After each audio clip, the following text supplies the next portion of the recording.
Salut à tous, salut à toutes, j'espère que vous allez super bien. Bienvenue dans la revue de ce 3 janvier 2023. Et déjà, bonne année, heureuse année à tous et à toutes. Déjà, je vous souhaite la santé, c'est très important. La santé avant tout, la santé, la concentration, la discipline sur les marchés, c'est très important également. Si vous n'êtes pas discipliné, si vous n'êtes pas concentré, c'est pas vraiment évident que vous puissiez vous en sortir. Alors, je crois que la dernière fois qu'on a fait la revue, c'était il y a 2 semaines, hein. On n'a pas fait de revue durant les 2 derniers dimanches. Donc, je crois que les marchés ont ouvert et puis, bon, on a commencé à avoir un peu de volatilité. Hier, il y avait de la volatilité, mais c'était très, très, très, très timide. Euh, c'était un peu volatile, en fait. Donc, ça ne valait pas vraiment la peine de trader hier. Je crois qu'aujourd'hui, tous les marchés sont ouverts. Bon, je n'ai pas encore fait un tour sur le calendrier économique, mais je vais voir. Mais je crois que il y a déjà un peu de mouvement sur les marchés et on va pouvoir reprendre nos analyses. Alors, pour la semaine, cette semaine, la première semaine du mois de janvier 2023, les analyses que nous aurons, déjà, je vais commencer avec le DXY, comme souvent. Alors, notre graphique, notre figure ici est toujours valide. D'accord? Nous sommes sur le graphique hebdo du DXY et on avait parlé déjà de ce rebond sur la bande supérieure du canal hebdo, c'est le même mensuel si vous voulez. Le prix est revenu, le prix est actuellement dans une zone. En fait, nous sommes en train d'assister à une correction baissière euh, de ce mouvement haussier, de cette impulsion haussière que vous avez ici. Et là, vous avez le support haussier, d'accord, qui soutient cette tendance haussière au sein de la grande tendance, si on peut le dire. Alors, on avait identifié cette zone de résistance majeure qui devient maintenant support. On avait identifié la zone. Et par la même occasion, on avait identifié une zone FIBO, cette zone FIBO ici, de ce mouvement, d'accord, de ce dernier mouvement d'impulsion haussière sur le DSY. Alors, pour ma part, comme je l'ai toujours dit, il vaut mieux laisser le dollar, d'accord, aller à terme de sa correction. Et la correction, en temps normal, devrait se terminer, puisqu'on a déjà dépassé un certain niveau, devrait se terminer normalement hein, au niveau du support haussier. Alors, au même moment, vous avez la zone, vous avez le prix qui se trouve actuellement au niveau, qui se trouve actuellement dans la zone FIBO 50-61-8. Vous avez les 61-8 ici. Vous avez le support haussier qui n'est pas loin. En tout cas, c'est juste pour dire que pour le moment, je serai, d'accord, je serai vendeur, mais avec prudence, bien sûr. Je serai vendeur avec prudence sur le dollar.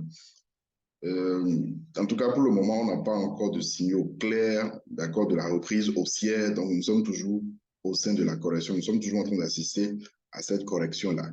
Et si vous regardez la bougie hebdo du week-end passé et de la semaine passée, vous voyez ce que ça a donné. Donc, on n'a toujours pas une confirmation, on n'a toujours pas une bougie de retournement, on n'a toujours pas ce signal-là qui va nous dire, voilà, nous allons assister à la reprise haussière du dollar. Je crois que les vendeurs sont toujours présents sur le dollar et je serai très prudent, d'accord, dans la vente sur le dollar. Donc, mon objectif, comme je l'ai dit, c'est d'attendre, c'est de chercher un retour du dollar sur le support haussier, pourquoi pas sur les 61,8 FIBO. Et là, tout serait vraiment très bien, très bon pour un achat, d'accord, à un achat sur le DSY. Alors, si je reviens maintenant sur quelle paire déjà, voilà, je voulais revenir sur l'euro USD. Alors, si le dollar doit continuer sa baisse, d'accord, c'est qu'on doit assister à la hausse de l'euro-dollar, d'accord, à la continuation de la hausse de l'euro-dollar. Alors là, sur le graphique hebdo, je pars rapidement sur le graphique daily. Et là, qu'est-ce que vous avez? Bon, la résistance baissière qu'on avait eu à tracer en temps sur l'euro-dollar, on a eu la cassure. Donc, durant la période des fêtes, on a eu cette consolidation, d'accord, qui a duré depuis mi-décembre. Hein, voilà. Donc, cassure, pullback et le pullback a consolidé pendant au moins 15 ou 16 jours. Voilà. Là, nous sommes le 3 et bon, ça continue toujours. Donc, est-ce que nous allons chercher, est-ce que nous allons prendre cet achat ici? Je ne suis pas sûr parce que je crois que la consolidation continue toujours. Donc, ce que je vais faire, je vais tracer cette petite résistance en haut ici. Bon, on peut parler d'une petite zone avec la mèche que ça a laissé ici. D'accord?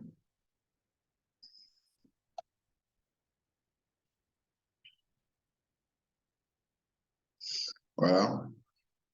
OK, donc nous allons chercher à prendre l'achat si cassure de cette zone. Si cassure de cette zone-là, nous allons c'est la continuation de la hausse après cassure de la résistance baissière que vous avez ici. Alors toutefois, le prix peut toujours revenir, hein.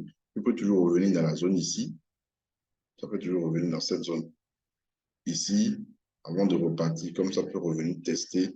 En tout cas, euh, je serai acheteur, d'accord? Je serai acheteur sur l'euro-dollar, soit dans cette zone, soit au-dessus de la zone ici. En fait, c'est un peu comme si vous avez un range, en fait, un range en formation, comme je l'ai dit. Voilà. Donc, on ne va pas vraiment rentrer à l'intérieur, en plein milieu de nulle part ici, pour chercher à prendre position à l'achat sur l'euro-dollar. Donc, je serai acheteur au-dessus de cette zone ou si retour dans la zone que vous avez en bas ici. Si réintégration, d'accord? Si réintégration, là, vous allez voir qu'on aura, on aurait déjà un signal clair de reprise haussière sur le dollar. Et là, on pourra chercher à prendre une vente sur l'euro-dollar. Pour le moment, c'est ça le plan, d'accord, sur l'euro USD. Le GBP USD, pareil. Le GBP USD, on avait eu une bougie de retournement ici, un avalement baissier, mais bon, depuis un bon moment, on n'a pas vraiment de confirmation, d'accord, de la continuation de cette baisse-là, malgré la cassure de ce support aussi. D'accord, on a toujours une forte consolidation. Là, je suis sur le graphique daily, je vais en H4, vous allez voir, d'accord, toujours en train de consolider. Alors là également, euh, nous n'allons pas prendre position en plein milieu d'une consolidation. OK, nous allons, et comme le GBP également est corrélé, d'accord, est corrélé au dollar, nous allons également sur cette corrélation, donc sur le graphique du DXY, pour pouvoir chercher un petit buy si caché, d'accord, un petit buy si caché de cette zone sur le GBP USD. Et comment on appelle ça? Une vente si caché pullback de ce petit support-là, on aurait bon, la continuation de ce mouvement baissier qui a débuté ici. Donc, pour le moment, comme je vous l'ai dit, nous sommes toujours en consolidation. Toujours en consolidation. Voilà. Donc, pas vraiment de grands changements. Alors, la UDUSD a eu des USD ici. Bon, là, bon, est-ce que ça a même touché? Je vais sur le graphique daily. Alors, on a cette résistance baissière. Alors, n'oubliez pas, hein, on est toujours en tendance baissière de fond sur la UDUSD, tendance baissière de fond. OK? Alors, on a eu ce rebond, c'était en mi-décembre, d'accord? On avait pris des ventes ici à l'époque, on a pris quelques gains, d'accord? Et puis on est sorti après Kevin et tout. Là, on a eu la reprise haussière, mais le prix se heurte toujours à cette résistance baissière. Alors, est-ce que nous allons prendre cette vente? Est-ce que je vais prendre cette vente? Alors, là, je suis sur le graphique. Je vais en H4. Alors ici, franchement, je serai très prudent. C'est vrai, nous sommes en tendance baissière. OK? Nous sommes en tendance baissière, on a cet obstacle-là. Si je dois prendre une vente sur l'AU des USD, il faudrait qu'on ait vraiment un signal très clair. C'est-à-dire qu'il faudrait qu'on ait des confirmations et tout. Qu'on ait des combinaisons. Sinon, là, actuellement, c'est vrai. Bon, ça n'a pas tout à fait touché aussi ici. Ça n'a pas tout à fait touché la résistance baissière. Donc, je ne pourrais pas prendre une vente là actuellement. Alors, par contre, je crois qu'on peut tracer quelque chose comme ça. Voilà. D'accord. Et attendre une cassure claire. Une cassure claire là, bon, on peut peut-être chercher. Je vais voir si on peut relier ça. Voilà. Donc, ça revient un peu à ça, en fait. Ça revient un peu à ça. D'accord. Nous allons attendre une cassure claire ou bien, voilà, si le prix revenait tester la résistance baissière ici et nous laisser vraiment une bougie de retournement et tout, là, voilà, on peut chercher à prendre une vente. Mais là, actuellement, franchement, je ne peux pas prendre, je ne veux pas risquer parce que, voilà, vu que le dollar est toujours en pleine correction, je me dis que la UDUSD peut toujours continuer sa hausse. Et là, si ça doit monter, il faudrait que ça casse et la résistance baissière et ce sommet que ça avait formé en temps. La première tentative de cassure qu'on a eue mi-décembre. Voilà. Il faudrait qu'on passe au-dessus de cette zone ici, d'accord, et qu'on ait si possible un pullback pour chercher à prendre un achat sur la USD. Sinon, pour le moment, voilà le plan. Si on doit prendre une vente, il faudrait que ça casse le support haussier. On ait un signal clair ou un rebond sur la résistance de celle que vous avez ici. Voilà. Par contre, sur NZD-USD, c'est un peu plus, c'est un peu plus clair. Là, je vais bien tracer, je vais réajuster la droite.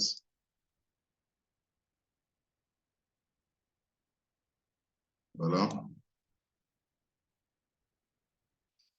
C'est un peu plus clair sur la UD, sur NZD-USD du moins. Je suis sur le graphique H4. D'accord, vous avez ce support aussi. On a eu rebond ici. Donc là, je me dis qu'on aura probablement la continuation du mouvement haussier. D'accord, probablement. Donc, vu que nous sommes sur le support aussi, on avait eu un rebond ici. Voilà, c'était vers mi-décembre et tout. Là, ça fait une petite correction. Bon, ça a d'abord consolidé pendant un bon moment. Et je crois même que c'est un niveau FIBO que nous avons actuellement. Voilà, nous avons un 61,8 actuellement. Donc, pour ceux qui n'avaient pas pris, c'est probablement une deuxième chance que nous avons eue ici. Donc, je me dis, voilà, si on doit prendre un achat ici, alors ça dépend, hein, si vous êtes agressif, déjà, on peut déjà prendre cette position. On peut déjà prendre cette position, normalement depuis ce niveau, hein, depuis les 0,63, 0,2. On a déjà 0,63, 27. D'accord? Normalement, on doit déjà prendre depuis les 0,63, 0,2 avec un stop légèrement sous ce creux, sous les 0,62, 59. D'accord? Donc, c'est pas aussi élevé. Le risque n'est pas aussi élevé comparativement à ce qu'on doit gagner. Donc, on a un très bon ratio. Par contre, si vous voulez vraiment être prudent, vous vous dites, voilà, vu que ça a consolidé pendant un bon moment ici, on aura du mal à casser cette petite zone. Je vais définir la zone ici. Ici, voilà, on aura du mal à casser cette zone. Donc, vous attendez carrément la cassure de cette zone avant de rentrer à l'achat. Voilà. On a les deux possibilités. En tout cas, le plan est à l'achat. Maintenant, pour qu'on ait un plan à la baisse, d'accord, selon moi, il faudrait qu'on casse le support haussier et le creux, la zone du creux les creux que vous avez ici, en fait. Voilà, il faudrait qu'on passe en dessous. Et là, voilà, on pourrait repasser en tendance baissière. Voilà. Donc, ça, c'est mon plan sur le NZD, NZD-USD.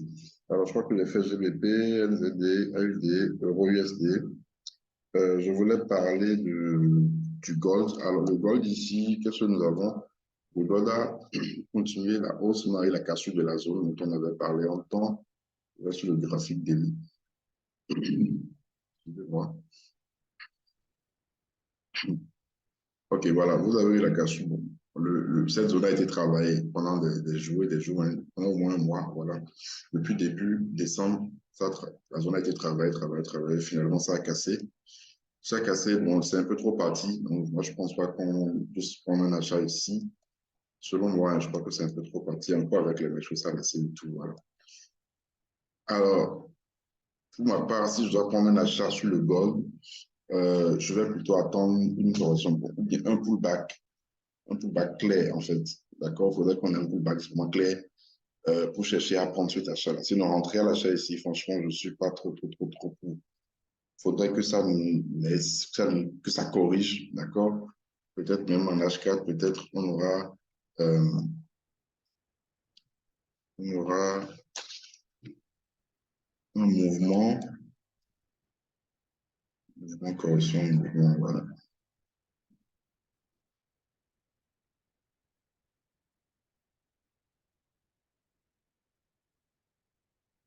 Voilà, que ça revienne à la zone. Mais même là également, je crois que c'est un peu trop limite.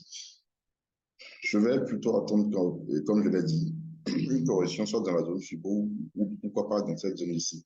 Mais avec trop de mèches, ça donne pas confiance. Vous comprenez? Donc, pour ma part, pour le gold, oui, on est haussier, d'accord, puisqu'on a cassé la zone, c'est vrai.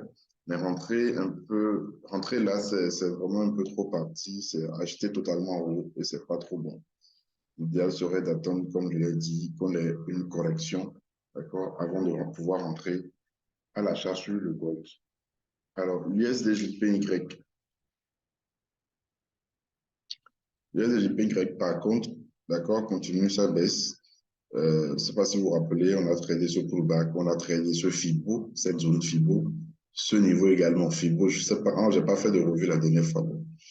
J'ai eu à trader ça, c'est un 50 ou 60, je ne me rappelle plus trop. Et là, vous avez une zone, support, résistance, support, d'accord, qui est en train d'être cassé. Là, sur le graphique daily, qui est en train d'être cassé. Alors, comme je le dis toujours, soit vous êtes agressif, soit vous êtes prudent.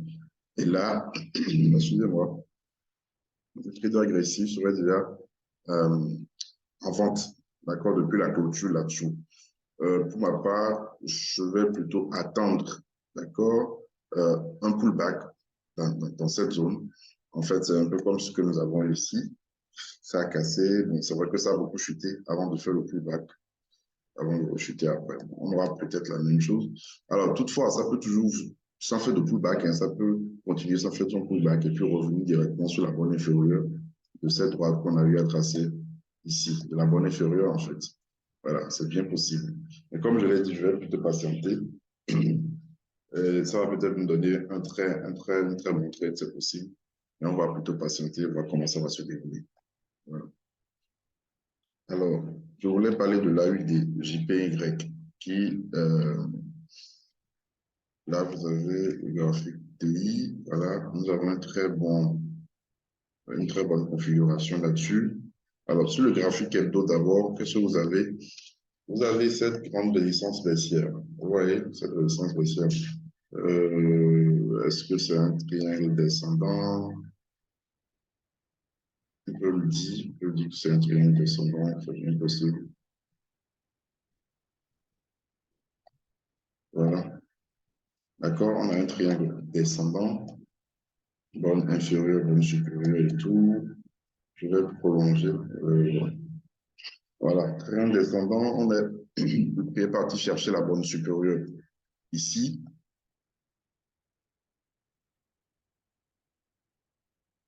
OK? Vous avez ce support haussier, cette tendance haussière au sein du triangle hebdo. Et là, on a la cassure de ce support haussier, on a le prix qui est actuellement dans la zone FIBO. Au même moment, vous avez cette résistance devenue support qui coïncide avec les 68.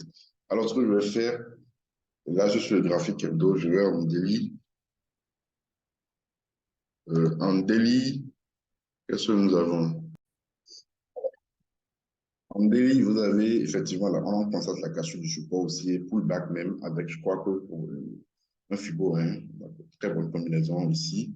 Je crois que nous allons patienter et attendre le prix dans la zone ici, qui coïncide avec les 68 Fibo, pour voir dans quelle mesure on peut prendre un achat. D'accord, c'est vrai, on est arrivé à épuisement du mouvement haussier, puisque le prix s'est retourné, s'est heurté à la bande supérieure du triangle descendant hebdo. D'accord, mais par la même occasion, on ne va pas ignorer, comment on appelle ça, cette configuration que vous avez ici. On ne va pas ignorer l'analyse technique quand même. On ne va pas voilà, ignorer l'obstacle que vous avez ici. Donc, si le prix venait dans la zone et que nous avons une très bonne bougie de retournement, de longue mèche et tout, étoile du matin, vraiment aussi tout ce que vous voulez, on peut chercher à prendre cet achat. Maintenant, si cassure de la zone, si bonne clôture de la zone, alors là, ce serait parfait pour une vente, d'accord, après pullback. Voilà. Donc, c'est un plan à surveiller. Vous pouvez même peut-être mettre une alerte là-dessus, d'accord, et surveiller cela. Voilà, avec des JPY. Alors, à part cela, vous avez le CAD JPY également. Alors, le CAD JPY graphique hebdo, voilà ce que vous avez. Alors, ici, j'ai tracé une zone FIBO, d'accord, une zone FIBO du mouvement hebdo, ce mouvement hebdo. Alors, vous avez une zone de support aussi, si on peut le dire. On a d'abord ce niveau et puis bon, vous avez ce niveau. J'ai même placé une alerte là-dessus. Alors, le truc, c'est quoi? C'est que faudrait que le prix, si on doit chercher un achat, hein, si le prix, d'accord, devait venir chercher la zone FIBO, il faudrait d'abord traverser ce support aussi, obligatoirement. faudrait d'abord traverser le support haussier et pourquoi pas, voilà, venir chercher le prochain support haussier, peut-être les 50% ou même moins, c'est possible.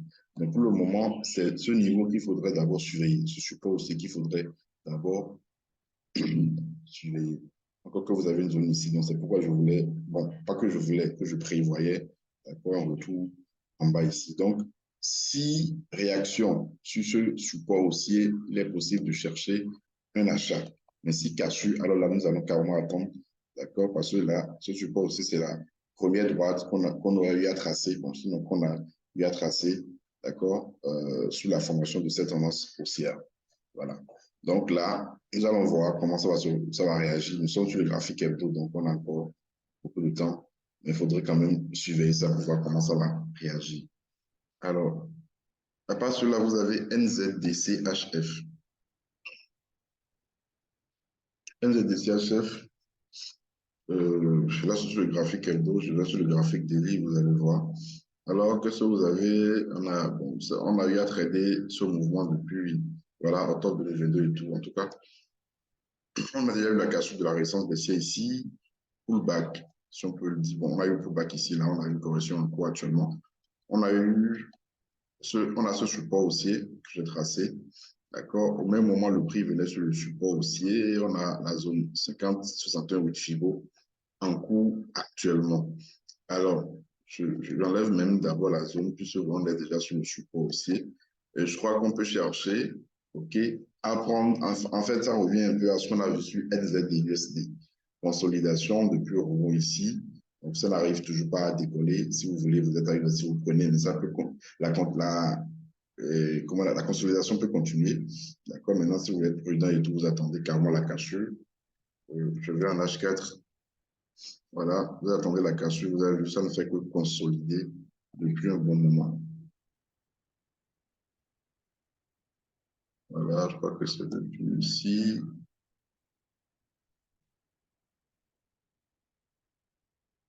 Voilà, la cassure de cette zone ici, d'accord, pour que ça puisse vraiment décoller. NZD-CHF. Alors, est-ce qu'il y a d'autres? Voilà, je crois qu'il y a le Nasdaq US 100. On a une bonne configuration également. J'avais parlé de cette zone longtemps. Voilà, rebond, et là, rebond également. Ici, vous avez cassure, pullback en cours. Et puis, bon, je crois qu'on peut chercher un achat là-dessus. Normalement, depuis ici, hein, parce que c'est une deuxième chance pour ceux qui n'avaient pas pris le rebond dans la zone ici. Donc, on pouvait prendre le rebond à ce niveau. Mais là, c'est pas encore trop parti. Donc, je crois qu'il est toujours possible de rentrer à l'achat, d'accord, sur l'US 100. Voilà. Alors, n'oubliez surtout pas de liker, de partager, de vous abonner si ce n'est pas encore fait le cas. Il faudrait nous soutenir à travers ces petites actions. Parce que, comme je vous l'ai dit, cette année, si tout va bien, nous allons vraiment ajouter beaucoup de contenu éducatif, comment on appelle ça, sur la page, sur la chaîne YouTube, également sur la page Facebook. Donc, je suis en train d'enregistrer ces différentes vidéos éducatives que vous aurez d'ici là. Donc, likez, partagez, abonnez-vous à la chaîne si ce n'est pas encore le cas. Vous avez toutes les informations. Si vous voulez intégrer notre canal Telegram, juste en description de la vidéo. Très bonne semaine de trading à vous et encore heureuse année à vous.